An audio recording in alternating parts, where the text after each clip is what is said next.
When I say the word theater, what goes through your mind? I'm sure a lot of people are thinking drama. Big drama, emotional drama. What if I said theater in the workplace?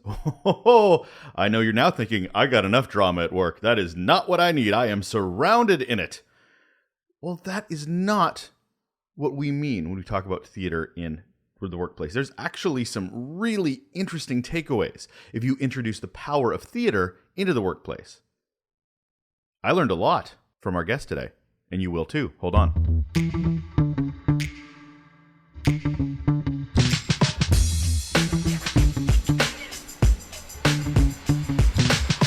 It's Relationships at Work, the Employee Experience and Workplace Culture podcast. I'm Russel. Do you have some stories you want to share? We all have them. When it comes to getting people to really understand our experience, our employee journey, stories are gold. You can throw numbers out all you like, but when you talk about that feeling, that emotional, good or bad, I am not just talking one or the other, but when you tap into that where it's relatable, it's understandable, it matters, it can have such an impact. And that's why I'm asking you if you'd ever want to share some of your stories, because I'd love to share them on the podcast. Whether it's a horrible onboarding experience, whether it's a leader that actually really saw you and really listened to you, whether it's a career development path that just came out of nowhere based on your mentor, based on a colleague, however it works for you in the employee journey, I want to hear those stories. I think a lot of people want to hear those stories so they can hear a cautionary tale of what not to do, or an example of what employees, leaders, managers really want out of their employee experience. All you have to do is go into your email and type in yourrelationshipsatwork@gmail.com. I know it's a little funny with the two ats, one being the word and one being the symbol, but you're bright people, you'll figure it out. yourrelationshipsatwork@gmail.com. I would love to hear from you, and I'd love to share your stories. Stories are a big part of the theater world as well. I never went down that path. I was a band kid, played the trombone. Yeah, it was as cool as you're imagining right now. But yeah, I probably should have gone into drama. Had a lot of people tell me, you know what, you should have taken some drama courses. I don't know whether to be insulted or to say that they're trying to tap into something for my, love of getting into movies that never ever happened. Needless to say, there is something to theater. There is something to tapping into, to showing up in a way that is more transparent, that is emotional, that is physical. I'm not the one to talk about it, but I'm talking in a way that I learned from our guest today. Katie McLaughlin actually used her own method to go into workplaces and teach them and show them how to be seen, how to be heard, using the power of theater. I can't wait for you to hear from her. So let's not wait anymore. On the show today, it's Katie McLaughlin, and here's why she is awesome. She is the founder, chief strategist, and transformation artist for the McLaughlin Method, which focuses on leadership coaching, workshop facilitation, and employee engagement consultation. If anybody's wondering, I am reading this as quickly as I can and trying to get the words right. Her background is filled in leadership around training, enablement, and development. And to no one's surprise, she spent some time in theater and production, which is funny considering the topic today. She's on a mission to stop workplace hurt. Hello, Katie. Hello. Thank you so much for having me today. I am pumped for today. Good. It's midday. So I usually record these in the morning. So usually I'm caffeine fueled. Today it's been a nice day fuel. Yeah, I'm definitely sunshine fueled. I live in Seattle and normally we don't have as much sunshine. And today is an exception and it's been beautiful. Victoria, we're right above you and we're feeling that sunshine as well. I got some questions for you, Katie, and we're going to start off with the question that I ask all my guests, which is, what's your best or worst employee experience? So I've had a lot of worst employee experiences, part of why I do what I do in my business now. But the one that immediately came to mind, which I imagine is going to be timely and relevant to a lot of people out there, is the experience that I had in getting laid off. So I had never been laid off before, and it was this experience that completely floored me. I had no idea that it was going to happen. And most importantly, I had no idea because of how much leadership had said they wanted to invest in the work that I was doing when I was their employee.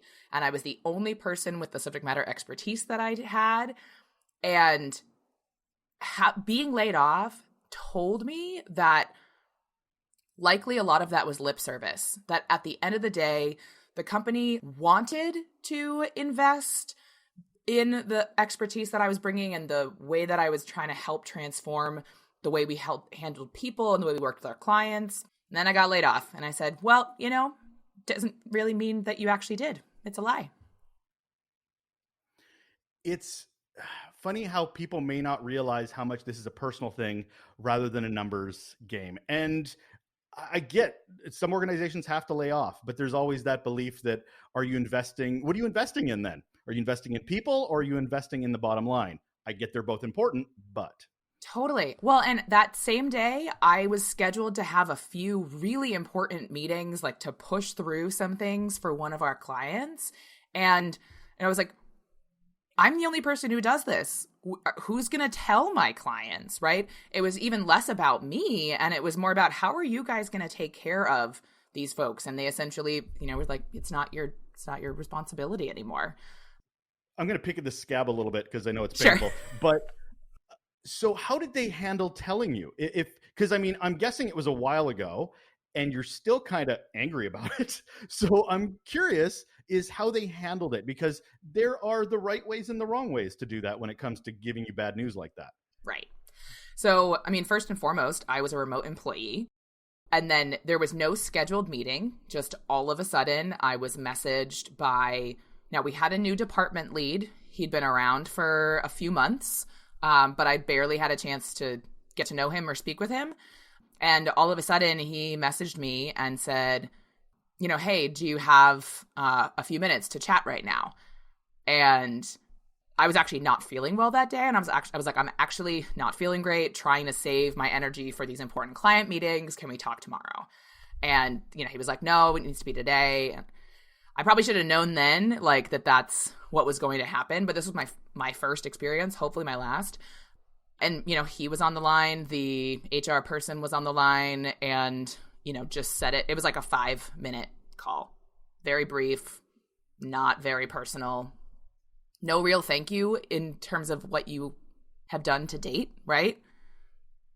Okay, I'm gonna stop stewing in the trauma. Sorry about that. I just was kind of curious because I'm always, when it comes to negative experiences, it's been a reoccurring theme on this podcast that these are issues that have happened like a long time ago that people are still sort of feeling, and it's that human side of it that people just don't get. But we're going to get into the human side of things. Oh, I'm a segue king, Katie. I'm going to tell you that right now. Going right into the topic today, which is power of theater. Now, I am so curious as to how this hell has anything to do with the workplace, because immediately I'm thinking the room where it happened, Hamilton, some bitter employee not feeling like they're in the room where it happens, breaking out into song in the middle of a meeting. What are we talking about when we talk about the power of theater when it comes to the workplace? First of all, I really hope that one day that happens, where someone breaks out into song and singing Hamilton. But I'm so glad you gave that example, because that's actually the core of one of the principles I teach folks, is that including people, right? Helping people to be in the room where things are happening is crucial. But back to your actual question of like, what is this whole theater thing, in the workplace? And so I don't make people put on a production. Let's just put that out there. What happens is theater is a language that we use as humans, and we've used it for thousands of years to express ourselves and to be understood and to understand. And so the body of theater work that I use as part of my workshops, I also use this in one-on-one coaching, is using our bodies and facial expressions to create an image, a larger than life image of the inner landscape of what's actually going on relative to different scenarios at work. And so I'm actually really glad we started this podcast the way we did, because I'm very big on addressing all of those things that just stay below the surface. I call it the gunk that keeps teams stuck and keeps us as individuals stuck, right? That whether it's workplace trauma, I like to use the word workplace hurt because we might think of capital T trauma, but lowercase t trauma are those little dig moments when someone's like, hey, where's that thing? And you're like, whoa, hang on a second. Like, I told you, get it tomorrow, right? And then that's just like, all of that starts to add up and we can't forget it very easily. And so we need some kind of outlet to let it out, to express it, to be seen, so we can start to move past it as a group, as individuals. What problem is an organization trying to fix if they're going to introduce theater into their organization? Because if there's an executive going, I have X problem, theater is the thing that will fix this. I hear what you're saying, communication. I hear storytelling a lot in what you're saying. But to take that a step further into performance, what is the problem we're fixing here? So throughout my work, I've had to evolve that and understand where is the problem. And the most obvious problem to leaders is conflict. There's some kind of unresolved conflict. It could be super overt, right? Where there was somebody screaming at somebody else or what have you. Or it could be like this tension that kind of is always teeming under the surface in team meetings or, in an executive team meeting. So I do this work both with executives as a whole team themselves, with a whole kind of business unit type of team. And the other big thing is like unexplained performance productivity issues.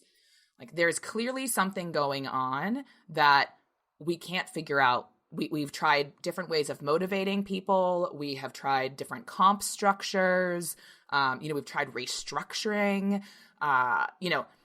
We just can't figure out why this team seems to be so stuck when this team, maybe in comparison to other teams of the same kind, have all the same resources, all the same training, right? Like there's something keeping that team stuck. So you call it the McLaughlin method, this power of theater. I'm going to have a wild speculation. I think it might something to do with your last name. I'm taking a wild branding guess here. Okay. So let's break it down a bit because I want to know what we're talking about. We talked about theater. We're talking about problems it fixes. And I know there's more to it than just conflict. But what is this method? Yeah. What's the method, Katie? Totally. I'm going to use the same example from my worst employee experience. So if I were to create an image of what it really felt like to be in that conversation and to, be laid off, I might create an image where like I'm kind of hiding myself. For those of you who are listening, I'm hiding myself, putting my arms in front of myself, scrunching my neck down. Obviously an image that many of us never actually do when we're trying to express an emotion, but that might help somebody else understand kind of the severity of the emotion. And I'm curious, when I make that image, Russell, what do you think? What words come to mind for you based on that? Oh, fragile, hiding, defense position. Yeah. You're turtling, basically. Yeah, totally. And, that's just probably one of a number of images that are now coming to mind for me about that experience. And what's really powerful about that is like you had an opportunity to see me, right? And see the complexity of my emotion. And then I had the opportunity to be seen, right? You sharing those different words and labeling my physical experience is very validating.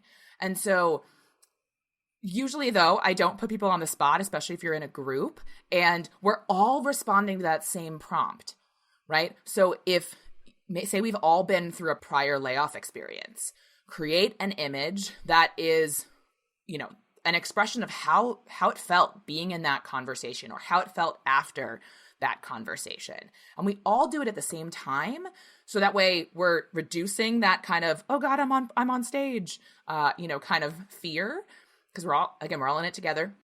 And then you get to start seeing, oh, hey, Russell's image looks like mine. Hey, their image kind of looks like mine. Or, oh, wow, I'm really shocked that person had that reaction, but it makes sense. It's just not what mine was. So the other piece we were getting at before of like what else happens as a result of this is we start to build empathy. We start to build respect for others. And we start to see how even though we are very different people from different backgrounds, there's a lot of similar emotional experience that we can start to build bridges among people who maybe we didn't think we could. Doesn't diversity get in the way in some ways when it comes to teaching a method like this? Because we've got a lot of people that are, introverts and don't want to be sitting on a stage. They want to be sitting in the corner and let you deal with that energy over there. This energy is going to be internal. I see that as a roadblock because a lot of people aren't drama kids from grade 11 that love to be, the center of attention. Totally. And again, that's why everybody does things together, right? I'm not singling anybody out and not requiring anybody to get up on a stage. We're all on equal footing for this. I've even had folks so we can't just jump to that like real space, right? That I was kind of just jumping into. We have to play. And so like there's so many different theater games. This is where I draw on some of my improv training and we play and we start to like have those moments of laughter. We start to bring our, defenses down. That's kind of more of the traditional team building, workshop kind of effect. But for me, that's not deep enough. We have to go under that surface and see what's blocking that connection. And it's almost always filled with like assumptions and biases, especially when you bring up the idea of diversity, right? Oh, this person's an introvert, so they're not going to express themselves. Or this person's an extrovert, so they're going to be clearly expressing themselves, and we know what's going on. Nuh-uh. Just because we see what's happening on the outside doesn't mean we know what's happening on the inside. So I'm envisioning here, Katie's coming in, Katie's fixing us. We're taking a day, a week, whatever, to sort of get through some of the crunchy stuff and do some breakthroughs. Say I'm an individual in that meeting. What tools am I taking back to my desk as now representing this power of theater? So there's two big things that I find people take back. First and foremost, this becomes a self-reflection activity. So you can start to get really real with yourself about what you're feeling. We as a society don't do that. Like we have been taught to shove our feelings down. We have not developed the language, the actual words to use to express ourselves. And so using this as a self-reflection exercise can be super helpful to know like something doesn't feel right. What could it be? And as you go to create some of those images, you're like, yeah, no, that's not it. I'm feeling maybe a little more like put my hands up, and then I'm like, oh yeah, that feels actually resonant. And then you can start to put that words to that for yourself, because when you go into future conversations, if you want to make change in your relationships at work, you have to know where you're starting from. And if you don't, you're just going to be heaping a whole bunch of baggage and assumptions and biases on the other person, which isn't going to resolve anything. The second thing that people take is through our work together as a group, we've created a whole bunch of what I refer to as objective examples. And so now we can use those collectively as a team to reference like, hey, we were having a conversation about roles within our team meetings. And we realized there were all of these potential biases based off of people of different backgrounds stepping into different roles and what we assumed about them. Like that is my experience right now. Remember when we did that? I feel like I'm being pigeonholed into that experience. So those objective examples become tools for future communication. Can you give me sort of a walkthrough of maybe one exercise you do, something where you walk through, and it could be a conflict. So an example that comes to mind for me is, I'm not going to go the pure deep conflict route, like the obvious we've yelled at each other kind of situation, but more thinking about, people on this team describe that most frequently I use actually data from an employee engagement survey. There's frequently statements like, I feel supported by my manager. So we can use that same, say that's a really low scoring item, we can use that same prompt to indicate, okay, what does that feel like, or what does that feel like to you first and foremost when, essentially you said, I don't feel supported by my manager. And so you would then, let's all create an image. If you feel that way, let's go create an image. Like maybe I'm going to be kind of huffy and I'm going to like squint and I'm going to have my hands over my chest. And then, so now I want you to create an image of how your manager does show up in this way that is not supportive. And so because we're on a video camera right now, I have the opportunity to do something that maybe actually is harder to do in person, but I'm going to create an image. And now for those of you who are just listening, I moved way out of screen so that way you couldn't really see me. This idea that as a manager, I'm not present, right? Or barely present. And then, so now we've created two images, the image of how I feel when I don't feel supported, what I feel my manager looks like in their role of not being supported. And now I can create the image of my ideal. If I felt supported by my manager, what would that look like for them to do? Right? So I'm taking on an image of, this is what I think my manager is supposed to be doing. And so that image might be something like, where I'm very, very visible, first of all. And then I've got kind of my arms open and, my hands open, very kind of inviting type of image. And, then again, that whole little sequence provides us the opportunity to discuss, what does that behavior look like in practice? And then, okay, as a leader, afterwards, we can have a debrief and say, okay, so what are some actions that you think you could do to help be that ideal image, right? What would that look like? What time would it require? How could you start doing it today? Executives love stuff like this because it's so businessy. If anybody's noticing my sarcasm, I'm being very general. So what do you say to that executive that has to, I don't know if we have a day to do touchy-feely things. Now, keep in mind, I'm a big fan of touchy-feely. I'm not the one you have to convince, but I can see it being something where it's like, but we're not creating a widget while we do this, so it's a waste of time. Some of the leaders out there who think that the relationship part of work is not important, those are not my clients, and those are people I don't want to work with. The tide is turning. And more people are starting to see how much effort it takes to enact an inclusive work environment and to not just attract the best people, but to keep them. And the way that you do that is through keeping them happy and engaged and like wanting to be there. And it is really important that we don't shortchange the investment we're making on our people.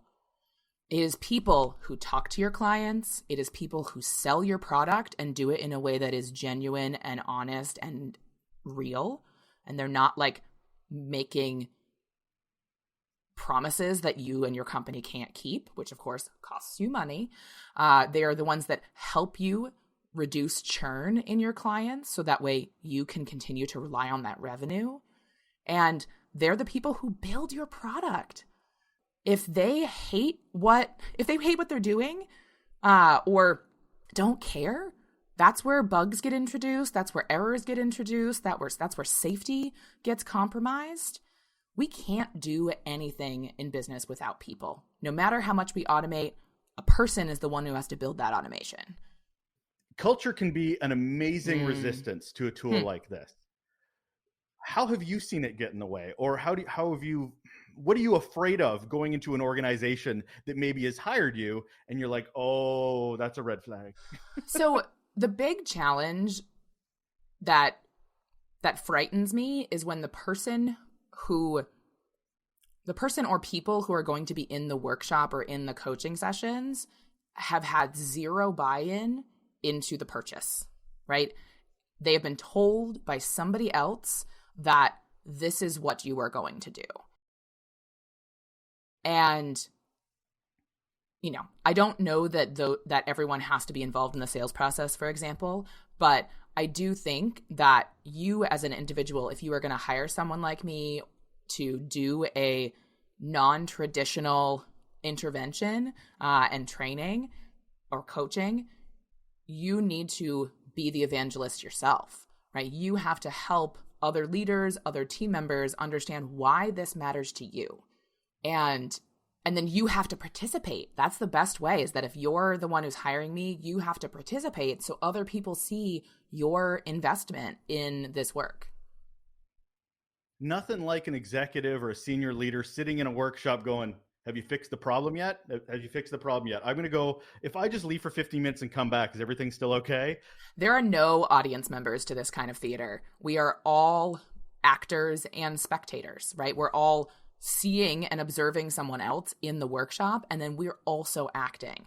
So that is one of my big rules. No audience members. I'm just trying to think of the employee journey as a whole, because we do the onboarding, there's this whole gap in the middle, and then they leave or they go to their job. Is it best to implement maybe later, or do you think it's best to get them before everybody's jaded? That's a really great question, because the gunk that I've been talking about that keeps people stuck usually results in people being pretty jaded. The trouble, though, is that we are jaded from more than just our workplace. It happens from our entire work history. We're impacted by our parents and how they engaged with us. We're impacted by our educators. All of that is building up. And of course, the media. Let me not forget the media, right? We are building up a story and a picture in our mind of what work is supposed to look like. And when that's not matching up with our actual lived experience, or we don't know how it's going to match up, we're just operating on gut instinct, right? So that said, while yes, I'm using this work as a way to help a specific team, maybe through a specific scenario, get past a particular hump, these skills of empathy, observation, caring and respecting people, what does that look like? What are actions that we take to show care and respect and empathy for others? All of that gets carried over into other relationships. So my goal is that this continues to have ripple effects as people engage with other folks. And the best from this work are ones where we get to revisit this work to see what change has already been made, and maybe to remind ourselves of some of the principles and some of the challenges that we've been through. You mentioned at the top that we'd mentioned the importance of inclusion. What are some of the other tenets of your method? Self-awareness is another big tenet, because as we learn to break down what truly fundamentally is a workshop, or is a relationship, knowing who we are and what we bring into a conversation is magnitudes above even understanding the other person, because we are the only ones we can control. So there is definitely a communication, a self-reflection component here. We're, of course, building emotional intelligence by being able to recognize and honestly even just be in the space with others expressing an emotion. Maybe they're not going to be crying, they're not going to be yelling, right? But like there's still an expression through these images. And staying in the room for that and bearing witness to it is a huge bump to emotional intelligence. I could probably go on and on and on, but all of these different things are going to be continued throughout your organization as people continue to make change and implement these skills. Obviously, you didn't start out as an 11-year-old going, I'm going to consult about the power of theater and I know it's going to work.